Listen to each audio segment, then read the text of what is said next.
नमस्कार, hi friend, good morning, जय हिंद। आज का टॉपिक है एसएससी 2023-24 में हम किस तरह से रिटेन एग्जामिनेशन में रणनीति बना के पढ़ाई करें कि हम एग्ज़ाम क्वालिफाई कर लें। क्योंकि सबसे पहले है कि रिटेन एग्ज़ाम, जब तक रिटेन आप एग्ज़ाम में क्वालिफाई नहीं कर सकते हैं तो अगला आप स्टेप में नहीं बढ़ सकते हैं, आप वहीं से आपको छाट दिया जाएगा।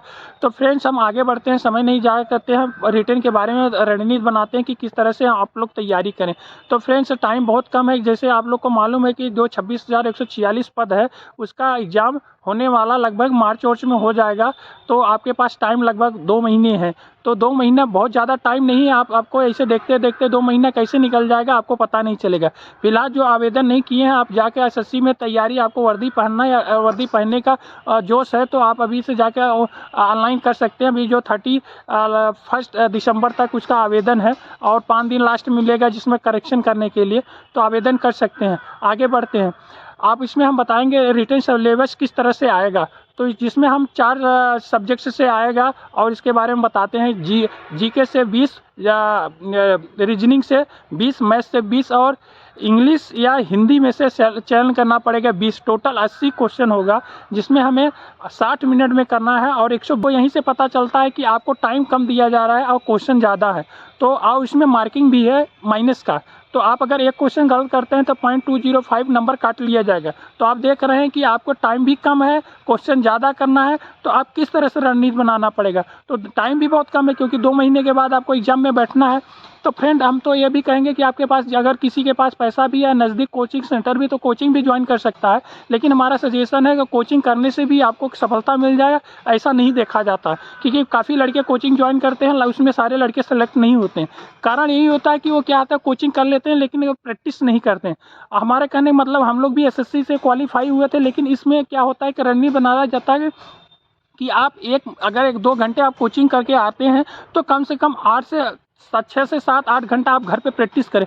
प्रैक्टिस करने का तरीका भी होना चाहिए। अगर आपके गांव में 10 बंदे एसएससी की तैयारी कर रहे हैं तो 10 बंदे आप इकट्ठा हुई, एक टाइम निर्धारित करिए, वहाँ पे इकट्ठा हुई और इकट्ठा होकर आप ग्रुपिंग तैयारी करिए। ग्रुपिंग तैयारी करने का एक फ़ायदा होता है कि आप मान लीजिए हमें कोई क्वेश्चन का जवाब नहीं आ रहा तो दूसरे का आ रहा है, तीसरे का आ रहा है, तो आपस में क्या होता है, बेहिचक का और बेशर्म का हम आपस में डिस्कशन करके उसका निवारण कर सकते हैं।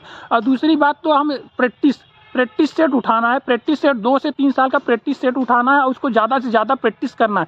प्रैक्टिस करने के बाद देखिए कि हम 60 मिनट में कि हम कितना क्वेश्चन अटेंड कर पा रहे हैं। अटेंड करने के बाद हम उसमें ये देखिए कि कितने हम क्वेश्चन सही कर रहे हैं, कितने गलत कर रहे हैं। अगर हम जितना हम उसमें टॉपिक पे हम गलत कर रहे हैं, उस टॉपिक पे ज़्यादा फोकस किया जाए और उसको प्रायोरिटी ज़्यादा दिया जाए। अगर हम किसी सब्जेक्ट को 2 घंटा पढ़ रहे हैं तो उस सब्जेक्ट को 3 घंटा लगाएं, जिससे हम क्या हो, सब्जेक्टों को कवर कर लें।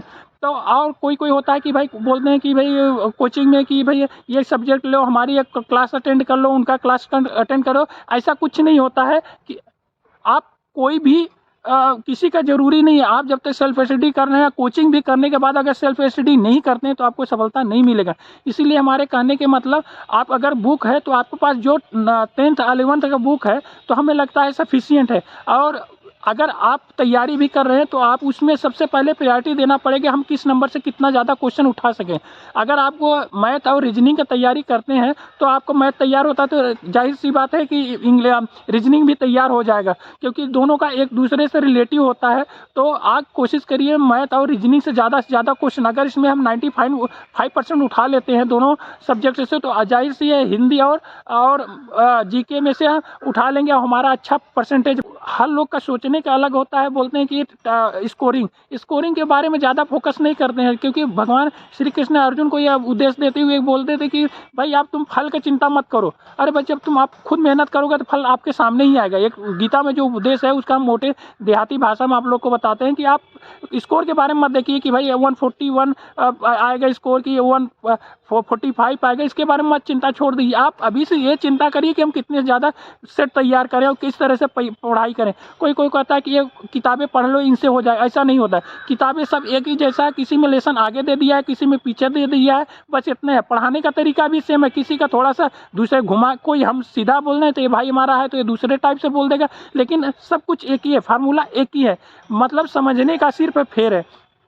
किन राइटर का किन स्टूडेंट को किस तरह से समझ में आ जाए, वो सबका अलग अलग सोचने और विचारने का क्षमता है।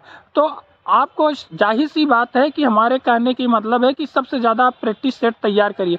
हमारे साथी भाई भी है, इन्होंने भी एसएससी से भी सिलेक्शन हुआ है, तो ये भी अपना अनुभव थोड़ा सा शेयर करेंगे। हम बताएंगे कि भाई ये नवीन कुमार पांडे हैं, ये जो कि 2014 में एसएससी क्वालिफाई करके एसएसबी ज्वाइन किए थे, जो कि इन पांडे जी से मिलते हैं, उनको बोलते हैं कि भाई आप एसएससी में किस तरह से अपना तैयारी किए थे, थोड़ा सा आप अपना योगदान बताइए, रणनीति बताइए।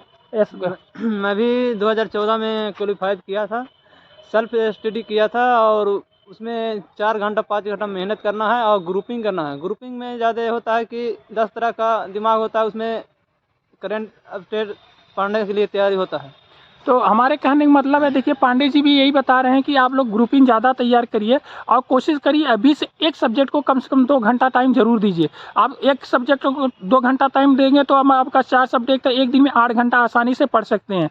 तो आप दूसरे से कंपैरिजन नहीं करिए, आप सेल्फ स्टडी करिए, सेल्फ कंपैरिजन करिए, क्योंकि आपको परीक्षा सेल्फ बैठना है और सेल्फ ही एग्जाम में पास करना है, क्योंकि आपको चाहिए 26,146 पद में से सिर्फ एक पद बहुत बड़ी बात नहीं है। आप गोल रखिए, आपके सामने टारगेट रखिए, टाइम फिक्स करिए, अपने आगे लिख दीजिए गोल 1 और मुझको इसको अचीव करना है, क्योंकि जानते हैं कि हर चीज़ में टाइम बहुत अहमियत देता है। क्योंकि आपको 60 मिनट में इसको जरूर रखना है कि 60 मिनट में 80 क्वेश्चन अटेंड करना है और आपको कम से कम 75 एवं आपको परसेंटेज लाना है, तभी आपको एसएससी में सिलेक्शन हो सकता है। बहुत बड़ा गोल नहीं है, लेकिन अभी से लग जाएंगे तो मेहनत करेंगे तो बहुत बड़ा टारगेट भी नहीं है। तो हमारे कहने का मतलब है कि आप अभी से लग जाइए, समय ना गवाते हुए, तो जो चीज़ें आपको कल करना हो और अभी से लग जाए। तो फ्रेंड्स, अगले वीडियो में अलग टॉपिक के साथ आपके साथ मिलूंगा। तब तक के लिए हमारे जो चैनल सब्सक्राइब नहीं किया तो फ्रेंड्स हमारे चैनल को सब्सक्राइब करना ना भूलें, जिससे हमारा नया वीडियो आप तक पहुंच सके। अभी नमस्कार, जय हिंद।